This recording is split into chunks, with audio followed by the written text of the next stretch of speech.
आयशा टॉकिए को 90 की दहाई के अवाइल में कम्प्लान गर्ल के नाम से याद किया जाता है। इसके बाद इसे फिल्म टार्ज़न दी वंडर कार के साथ अपना पहला बड़ा अदाकारी का वक्फा मिला, जहां इसने उत्सिल शे के साथ मरकजी किरदार अदा किया।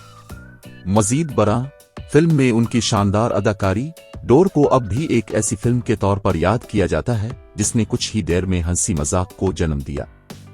उसने सलाम इश्क, वांटेड और पाठशाला जैसी फिल्मों में अपनी शानदार अदाकारी का सबूत दिया। अपनी जाती जिंदगी में आते हुए अदाकार को अपने साथी को तलाश करने के लिए एक मुश्किल रास्ते का सामना करना पड़ा, जो दो नामवर अदाकाराओं के भाइयों के साथ दो नाकाम तल्लुकात के बाद ही सामने आया।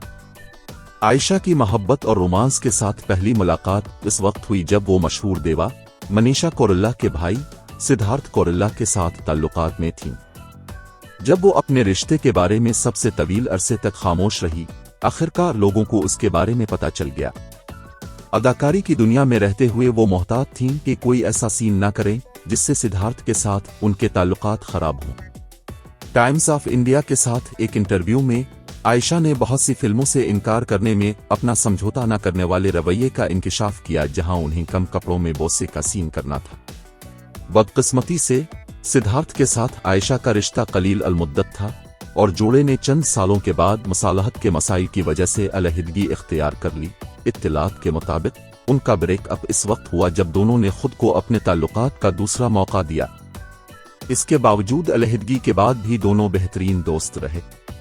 चंद सालों में सिद्धार्थ कोइराला के साथ ब्रेकअप के बाद आयशा को आमेशा पटेल के भाई इशमियत पटेल से प्यार हो गया और दोनों ने डेटिंग शुरू कर दी।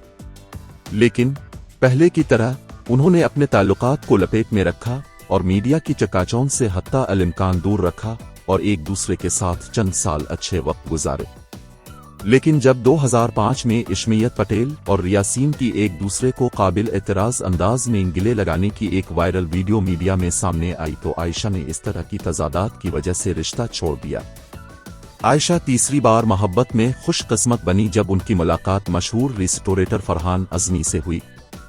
उनकी मोहब्बत की कहानी इस वक्त परवान चढ़ी जब आयशा मुंबई के मुज़ाफ़ात में वाक़े अपने रिसत्तूरा में गईं।